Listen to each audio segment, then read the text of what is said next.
Hi foodies, welcome to sisters kitchen. ಇವತ್ತಿನ recipe mango kulfi. ಈ ಕುಲ್ಫಿನ ಸಮ್ಮರಲ್ಲಿ ತಿಂತಿದ್ರೆ ಆಹಾ ಅನಿಸುತ್ತೆ. ಅಷ್ಟು ಟೇಸ್ಟಿಯಾಗಿರುತ್ತೆ, ಅಷ್ಟು ಈಸಿಯಾಗಿರುತ್ತೆ. ಇದನ್ನು ಹೇಗೆ ಮಾಡೋದು ಅಂತ ನೋಡೋಣ. ನಾನಿಲ್ಲಿ 2 ಮ್ಯಾಂಗೋ ತೊಗೊಂಡಿದ್ದೀನಿ, ಮಲ್ಗೋಬಾ ಮ್ಯಾಂಗೋ ತೊಗೊಂಡಿದ್ದೀನಿ. ಇದನ್ನು ಚೆನ್ನಾಗಿ ತೊಳೆದು ಇದರಲ್ಲಿರೋ ವಾಟೆನ ತೆಗೆದಿಟ್ಕೋಬೇಕು. ಈಗ ಒಂದು ಬಾಣಲಿ ತಗೊಂಡು ಸ್ಟವ್ ಮೇಲೆ ಇಟ್ಟು 1/2 ಲೀಟರ್ ಆಗುವಷ್ಟು ಹಾಲನ್ನ ಹಾಕ್ಕೊಳ್ತಾ ಇದ್ದೀನಿ. ನೋಡಿ, ಈಗ ಹಾಲು ಅರ್ಧದಷ್ಟಾಗಿದೆ. 1/2 ಲೀಟ್ರಲ್ಲಿ ಅರ್ಧದಷ್ಟು ಹಾಲು ಹಿಂಗಿದೆ. ಇವಾಗ ಈ ಸ್ಟೇಜಲ್ಲಿ ಸ್ವಲ್ಪ ಶುಗರ್ ಹಾಕ್ಕೊಳ್ತಾ ಇದ್ದೀನಿ. ಸ್ವೀಟ್ನೆಸ್ಗೆ ಎಷ್ಟು ಬೇಕೋ ಅಷ್ಟು ನೋಡಿ ಶುಗರ್ ಹಾಕ್ಕೊಳ್ಳಿ. ಶುಗರ್ ಕರಗಿದ ಮೇಲೆ ಇದಕ್ಕೆ ಏಲಕ್ಕಿ ಪುಡಿನ ಸೇರಿಸ್ಕೊಳ್ತಾ ಇದ್ದೀನಿ. ಏಲಕ್ಕಿನ ಕುಟ್ಟಿ ಪುಡಿ ಮಾಡಿರೋದು. ಇದನ್ನು ಮಿಕ್ಸ್ ಮಾಡಿ ಆದಮೇಲೆ ಇದಕ್ಕೆ ಡ್ರೈ ಫ್ರೂಟ್ಸ್ ಹಾಕ್ಕೊಳ್ತಾ ಇದ್ದೀನಿ.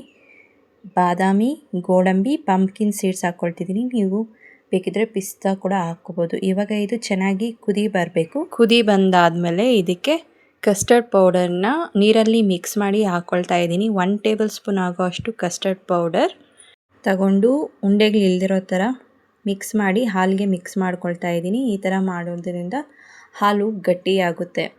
ಇವಾಗ ಇದನ್ನು ತಣ್ಣಕ್ಕಾಗಕ್ಕೆ ಬಿಡೋಣ.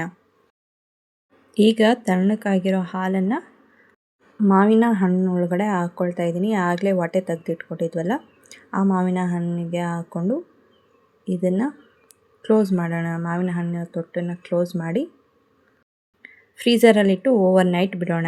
ಈಗ ಫ್ರೀಝರಿಂದ ತೆಗೆದು ನೋಡೋಣ. ನೋಡಿ, ಇದು ಈ ಥರ ಆಗಿದೆ. ಈಗ ಹೊಟ್ಟನ್ನು ಒಂದು ಪೀಲರ್ ತಗೊಂಡು ಪೀಲ್ ಮಾಡಿ ಇದನ್ನು ಸ್ಲೈಸಸ್ ಆಗಿ ಕಟ್ ಮಾಡ್ಕೊಳ್ಳೋಣ.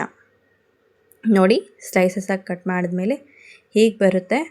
ಮಾವಿನಕಾಯಲ್ಲಿ ಹಾಕಿ ಉಳಿದಿರೋಂಥ ಹಾಲನ್ನು ಒಂದು ಚಿಕ್ಕ ಗ್ಲಾಸಲ್ಲಿ ಹಾಕಿ ಈ ಥರ ಫ್ರೀಝರಲ್ಲಿಟ್ಟು ಫ್ರೀಸ್ ಮಾಡಿದ್ದೆ. ಇದು ಸ್ಟೇಟ್ ಕುಲ್ಫಿ ಐಸ್ ಕ್ರೀಮ್ ಥರ ಇರುತ್ತೆ.